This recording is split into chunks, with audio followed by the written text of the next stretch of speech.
Welcome back to the VTuber News. This is Salvi, the one who resides on the right side of your screen most of the time, and I'm here now just to remind you guys that I do have a goal for, at the very least, until my birthday in June. I would love to be able to reach 20k subscribers, so if you could please subscribe and continue to watch these videos whenever you have a chance, I would really appreciate it. Just a small reminder, of course, and do enjoy the rest of the video. If you guys remember, there was something around May 30th when I had talked about it, about the rigging situation with the CMO3 file, people not giving it to the people who are paying them thousands, and you guys gave me your different ideas on that, what was going on there. For those who don't know what the CMO3 file in Live2D is the main project and source file they use in the Cubism editor. Contains all editable components of your Live2D avatar, including the layered artwork imported from Photoshop, the PSD that you usually do get, deformed parameters, physics configurations, and keyframes. That's what the riggers use to, move everything that you have around there. Winter Puppy says, riggers, if I'm paying you to rig my model, file should also go to me. I paid for it. It's my model. Like, what is in this industry? I pay thousands of dollars to not own my file of my own rigged model. Over here, Cutie says that the CMO3 files are liquid gold. Rigging artists could, giving your CMO3 file someone can reuse, mass reproduce, and work your file to other models of their own commissions. Mass produce your file and profit off of your work. Take your techniques and your style. The credit will become confusing when the model that no longer looks the original rig is credited. Rigging is a technical art form. Most people don't know the time and personal technique it put into the models. A lot of big names rigging artists don't know how to reproduce their style because rigging is everything, and rigging style is everything and what sets you apart. If someone gets a CMO3 file, they can literally reproduce all the rigging artists' hard work spent on it, even to the point of mass setting it on a larger scale and using it for their own commissions. So they're saying they'll steal my work. If they do this, they'll steal my work, and then I won't be able to, ply my trade. Ooh, subliminal messaging. Follow the squirrel. Subscribe to the squirrel. This is not a psyop. This is just me being a dumbass. Ooh, subscribe. Taxaroni Ravioli is a VTuber, female English language VTuber based in the US. She was a part of Kawa Entertainment in 2023. She debuted with Mino and Kurumiya Lucien. We're talking about her because through, her Twitter and other places, we have found that Pasada Ravioli is choosing to quit VTubing and continue as a real-life streamer due to the VTuber over-sexualization. I've talked about this recently on my friends' YouTube videos and on my own, but I'm starting to step away from the VTuber type stuff. Finally, that the sexualization that lingers in the comments and chat makes me uncomfortable.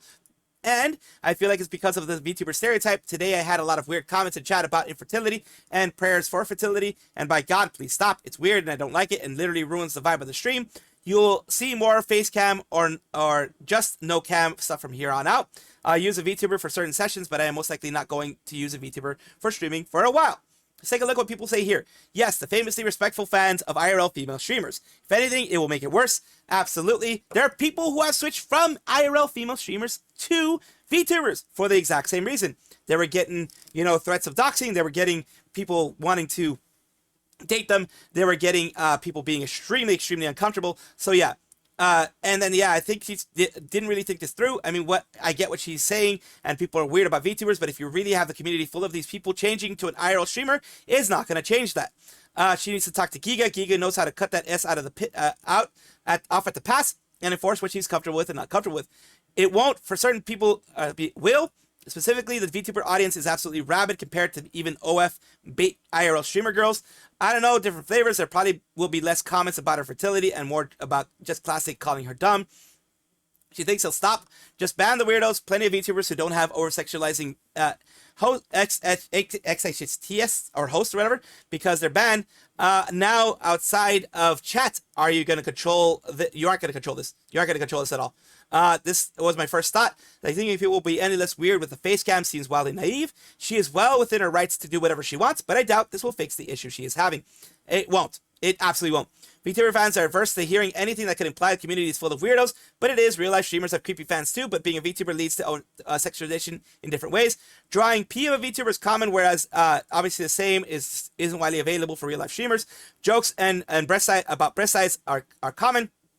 because there's a separation between the VTuber and the actual person. People rely on pervy anime humor, and VTuber anime fans are pretty weird. People feel more openly comfortable to make these kinds of comments, VTubers in chat or comments. That said, there are a lot of VTubers where this is not much of a problem and have a much larger audience than Pastoroni, even some unmoderated chats, which might just come down to persona and making boundaries clear in multiple avenues. I think that's the thing. But, you know, not going to blame her for all this. This is the weirdness of the community that sometimes does happen. I do wish her the best in whatever she's going to do in the future, though.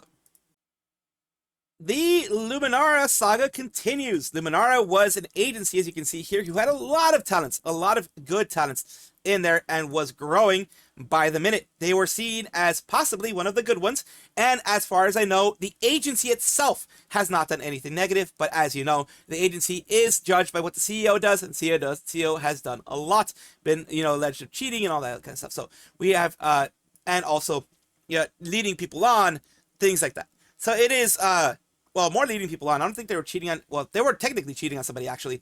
This person here, Kazu, who we're going to go to in a bit later. Kazu Kiseki. But first, let's take a look at this. I was Luminara's executive secretary. After some time, I feel comfortable sharing this now. And here we go. It says, I learned about Kamana from his Sakurai server, where he would host seminars analyzing YouTube channels to provide tips on how to grow as a content creator. When he posted on Twitter about looking for a secretary, I applied and reached over the interview stage. We hopped on a one-on-one call. It was very casual during his introduction. He mentioned that the nature of the delivery day job, it's common for him to host meetings while working. He has a delivery day job, according to him.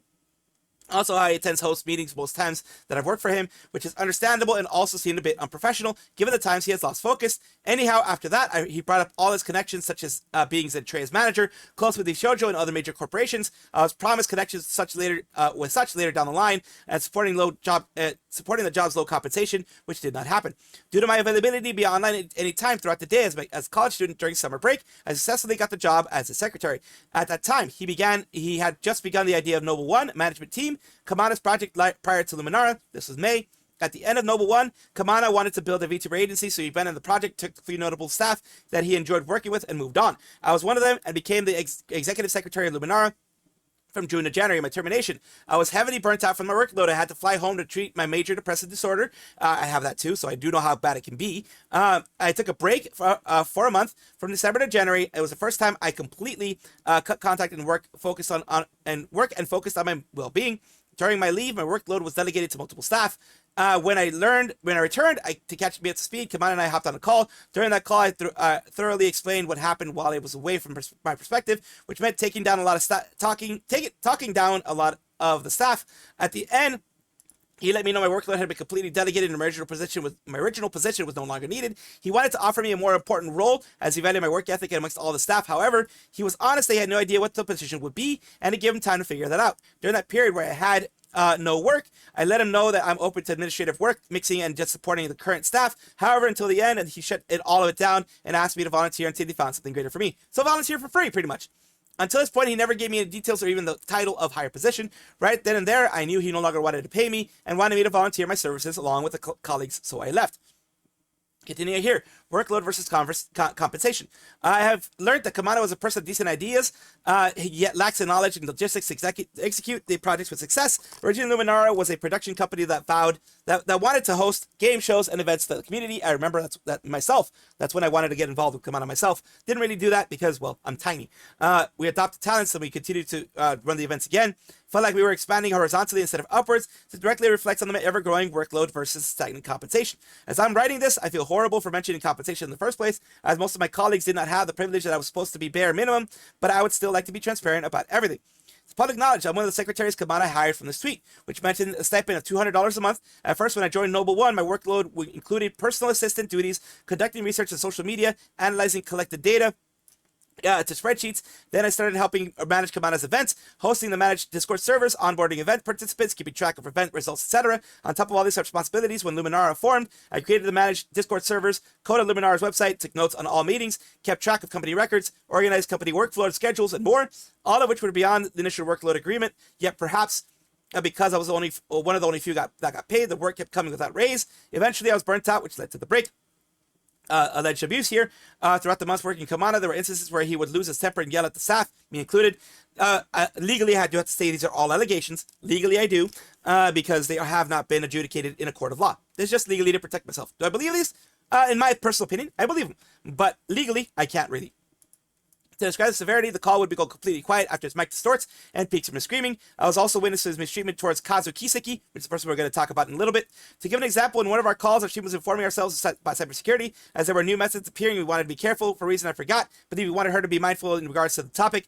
But what I witnessed from him lashing out at her, so he lashed out at her, it sounded like he was screaming at the very top of his lungs. In the midst, he also directly doxed her in front of all the staff attending. It was difficult and heartbreaking to watch. There was nothing much that could be done on this situation. Inappropriate comments during calls between the staffs. Kamano would make inappropriate comments about his drive for sexy time, or how great he is in bed. I was witness to those comments on multiple instances. So creep behavior, definitely creep behavior.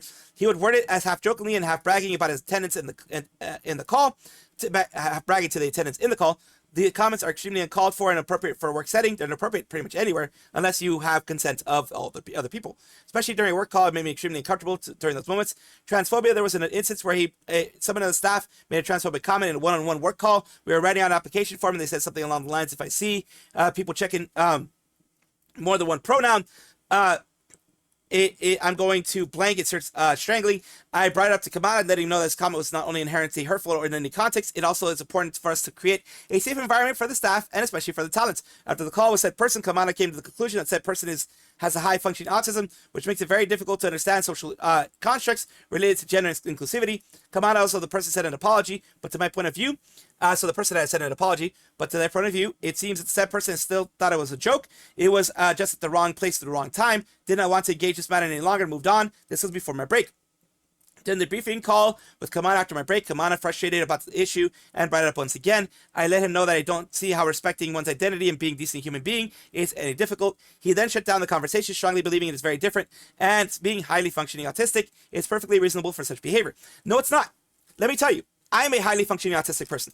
Never once have I thought in public, or in private, ever, gonna make any jokes that will hurt anybody else. I'm not even talking about trans jokes. I'm not talking about any jokes like that. Jokes that will affect other people. I read the room. You have to learn to read the room. As a highly functioning autistic person, guess what? I have a laundry list in my head of what the room usually entails. Take a look at what is usually okay in other people's conversations, things like that, to make sure I do not make mistakes like that, especially in a professional setting, which is what this was. So this is bad overall. And it says this person was never fired. Nothing was done about this. Debunking rumors. To my knowledge, that they left the company, there are several narratives spread by Kamana, so he can be seen as a better person. Believe that all staff in Luminara were doing horrible jobs in the roles. They're debunking that. Everyone did a really good job. Everyone was adjusting to it the way that they could. And some people were just not familiar with the coding and things like that. Since there was no longer a need for a secretary in the Luminara, I want to do audio mixing and be paid the same amount as the head in audio engineer. Mixing was one of the few skills I offered once I came back from break. And no, at that point, I only expected $200 monthly compensation. Later found out from the audio engineer that I will be actually getting downgraded $150 a month. He was getting $150 a month for audio engineering. That is, oh my God, that is highway robbery. They're not paying the person enough. I would think 10 times that much would be a month for audio engineering. They have to focus on school and personal endeavors. Kamana left me no choice and I was fired. I was a money digger and I was only working Luminara for the money. If I was a money digger, if they were a money digger, they would be asking for more. Kamana wanted to give me a higher position, but I declined. He did offer, but the higher position never existed. I asked to be a mixer. Luminara already had enough in that department. There's only one department. There's only one person in that department. It goes on to say, to the talents. All you join Luminara in hopes to grow and improve as a content creator and to create content that makes people smile. You join with different goals and dreams in mind. Now that the corporation is able to support you, I am so sorry that Luminara failed you and your trust, and I wish I could have done more, and I'd given it a proper goodbye before I left, but our time was short. I was removed everywhere the moment I left. Now that all of you are pursuing your endeavors independently, I know all of you will bring very much your own spark, basically giving positive vibes here, which is good. They all are going to be doing amazing jobs. Of course, they're all going to be doing amazing overall. Let's take a look right now at Kazu. Kazu was someone who was dating Kamana, as I say here, lived with Kamana for 2 years. Left in February 2026. They left. Heart goes out to anyone affected. Biggest regrets is didn't leave him sooner. I was persuaded about the promise that he would be a better person and a better boyfriend. So basically, they put all the abuses and all the alleged abuses, alleged things that went on here. There was a lot of mistreatment Because these claims, it's hard for me to come forward without being seen as a jealous ex. Within the first dating him, I quickly pressured into moving. They were quickly pressured into moving with him, just like Charlotte Vale was, and quitted my job, making him solid financial stability. So she quit her job. He was there. He used that as something to hold over her, and he also, told her to monetize herself in her career and things like that. Got fancy dinners, plane tickets. Told me I could have my own dream job if I was with him. But it wasn't long after that I prioritized my dream over his own. It was a fight. Everything was a fight. So there was fighting all the time. By not cheering him on Fortnite, cleaning dirty bed sheets, basically becoming his maid in many ways, allegedly. He would shun me if I cried, ask for help, and if I asked for help, I better hope he was in good mood first. Fights got really bad, he would raise his arm back to strike at me, but never actually strike. He would berate me in public VCs, as the other person mentioned. When Luminara was created, I was the main player in a lot of production. While he worked his day job, I was expected to do favors for him. If I didn't do it the right way, I was letting him down and the talents down. I would never make it anywhere, so basically doing free work for him there. He basically was convinced that his farts don't stink, that he was right in everything, and we've gone over this, but I'll go over this again. And she feels bad for all the people that have been hurt by him. Sorry that she wasn't able to do anything herself, and and saw that a lot of things that were going on were ways of him trying to plant doubt in her and make her stay, as the easy to manipulate person. It's evidence that he cheated on me within a year of our relationship with Charlotte Vale, which was one of the people. After breakup, I was so hard to trust people. I spread so many lies about me. He spread so many lies. Kamana did spread lies about her and about this person speaking, which is Kazu, so that no one would listen. Many friends were ruined because of Kamana. So many people I cared for pushed away because I needed to be Kamana's secretary. A few months after breakup, I was receiving word that Kamana was going to come to my residence and try to harm me. That was a big fear there. Don't know if any of it was true, but of course, it made her fear. After speaking to his family, we resumed communication, but mostly because I wanted verbal confirmation of the abuse that was given. And it says everything shared in my statement is based on my personal experience and nothing else. So she has had a very bad experience when it comes to Kamana. Everyone, including myself, was, supporting her in this whole situation when it happened on May 27th when she spoke about it. And it is sad that so many bad things happened from him. I am glad that he's no longer going to be in a position of power to have people, to do this people, and I do hope that he doesn't get in a position of power ever. There have been many agency shutdowns in this whole year, and luckily someone has put a list of every single one, which is what I'm going to be going over right now real quick.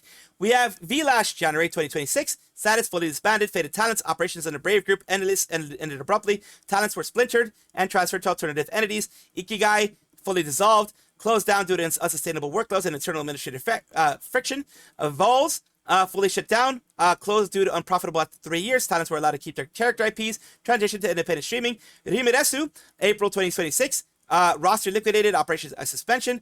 Faded Talents Idiom Focus Agency immediately terminated its primary active roster following internal policy violations. Holostars Japan branch restructured and phased out.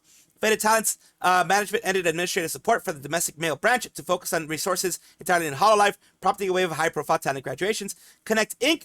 Light Up, Grow Up, Prism Up, the one that I did mention when this happened in May. I did put out that they were switching things up. They were fully disbanding it. The sub-agencies, the Light Up, Grow Up, Prism Up, parent company pulled it all funding from VTuber market. They just no longer doing VTubing. The one of the talents ended up making their own VTuber group called Realize Production, the VTuber agency to help the ones that have, the people that are left behind. Via Lure, June 1st, fully shut down. Operations ceased due to management health issues, which was Strani Cuddles. It was an alleged Strani Cuddles health issue that had caused Via Lure to fully shut down. It is still alleged. We don't have any verification from her, but there's a lot of stuff, a lot of people saying that, yes, it was a personal health issue that she had. All characters and designs are going to them, IPs as well, going to each individual person. VNU, total operational collapse, Faded Talents' long-running financial and administrative instability led to the effective disintegration of the agency, leaving remaining talents to move on or scramble back to independent indie models. Yes, VNU has had a total collapse because of the way that they have been running things, unfortunately. FSP announced a shutdown of the JP branch too. Yeah, there's also that. I covered that as well. Not a lot of people covered that. The FSP JP branch, I did cover when it shut down. I also did cover the VNU situation, the Connect Inc. situation. I've covered all of those. It is sad to see every single one of them in their separate ways, getting shut down in one way or another. FSP did announce a shutdown of the JP branch. Also, Akavirtual, where all the staff and talent stuffed already. Rimiresu Limitless is still around. Globy technically died before New Year's. Yeah, they were last shut down in 2025. I was trying to include indie VTubers, but found out overrated characters in limitations. No mention Luminara. All talents and staff have left. The CEO has gone dark. It was the limitation of that. So there's a lot of other agencies that have gone down. It does suck because it leaves the talents in the worst position. After all of the negative things we've been hearing about VTubing agencies, the small VTubing agencies at least for now, we have Triggerphish, who is a female English language VTuber and member of EYESIGHT, another agency that's going to be having a bit of a talk. We have this here. Corpo's closing, predatory contracts, VTubers getting scammed. It's no wonder the community, both fans and VTubers, have lost faith in the agencies. Indies are second guessing their applications or whether to bother applying at all. However, on Saturday 4th, p.m. EDT, Eastern Daylight Time in the US, which is 1 p.m. Pacific Daylight Time, and depending on what area you are in the world, it's going to be different for you guys, of course. I'll explain how VTuber agencies work, including different business models, the pros, the cons, the good, the bad, the ugly. I want indie VTubers to make informed choices, and I want the fans to understand behind the scenes. One big thing that always, everyone, even people who are already in an agency, always recommend is that you go, and if you are going to be signing a contract, if you are going further along into it, take a look at it and go and see if it is worth it for you. If it is not worth it for you, then the lawyer tells you it's not worth it for you, it's too horrible, etc., then don't sign it, even if it's a company you really want to be in. I also invited special guest Yoi Kacho, the CEO of EYESIGHT, to answer some of your burning questions about running a VTuber agency. So the CEO themselves are going to be talking here. Leave your questions in the comment section below, and he will choose some of the answers on the stream. Some of the questions people have here. One question a lot of VTuber fans ask, why bother signing a corpo at all? Especially if it's an indie, you already have a stable audience. Very good question that will be answered in the stream. What's the maximum permitted support contribution EYESIGHT allows that won't get us flayed alive by fish? Please don't make me beat you. Yoi, how hard is it for agencies to turn a profit? That's one of the big things a lot of people are asking. So people are asking questions. And it is a CEO that's going to be a part of it. So it's going to be something good. Hamachoe is the GOAT. Tachibana Kira is a video editor. Other people here, collab of the century. It is nice when a CEO of an agency, whatever agency that may be, decides putting their neck out and be like, I'm going to try to answer as many questions as I can without, of course, going into privileged information, like how specifically they run it. No insider information other than, you know, the basic stuff that they can say legally, because, of course, you can't let out company secrets. So that will be an interesting thing to see. I hope you guys get to watch it as well. Hololive Productions is an organization, a VTuber organization that has a lot of wonderful people in it. And they also have Holostars, Hololive. All of them are under the same umbrella. And today we're talking about something that's going on with Hololive themselves. Hololive English. Hololive Serendipity, as you know, is going to be the English, again, English branch, the full branch concert that's going to be happening the July 4th weekend in Los Angeles, in the Shrine Auditorium in Los Angeles. Can you believe we're 1 month away from the show? Join Iris, Nurse Ravencroft, Rada Pantera for a special reveal you don't want to miss. On June 5th is when it's going to be happening. So June 5th, 8 p.m. By the time you guys see this in a video, it is probably already happened, or it is going to happen that same day. You guys, of course, take a look. It's going to be on the Hololive English channel. It's not going to be on anyone's specific channel, just on Hololive English YouTube channel, as you can see here. It's going to be Iris is the starring Iris, there's Ravencroft, and Rada Pantera there. Some big reveals for the 4th concert. And there we go. We're going to take a look at that when it does pop up, but just giving you a little bit of an update on what is going to be happening. What's he doing now? Cute moment. Look, Grey Ghost. Oh, yeah. My Grey Ghost outfit. Okay. What are we looking Oh, for? okay. Here we go. I was like, why is it gray all of a sudden? My goggles and my hat. I think I left them in the garden somewhere. What the fuck? Okay, I think well, we're playing it this way. I don't know why. We're playing it this way. This is weird. I don't think this is supposed to be gray. What did I do? I put visual assistance things on, but just because, you know, I get motion sick. I did not intend for this to happen. The world is gray. And he's colorblind with everything. He's full-on colorblind. The world is just gray for him.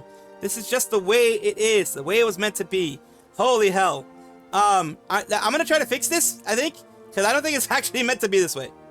Thank you guys for watching as always, and of course take a look, and if you enjoy everything, like, comment, subscribe, hit the bell notification icon, all those things that YouTube asked of you. Really do appreciate you. Have a wonderful day.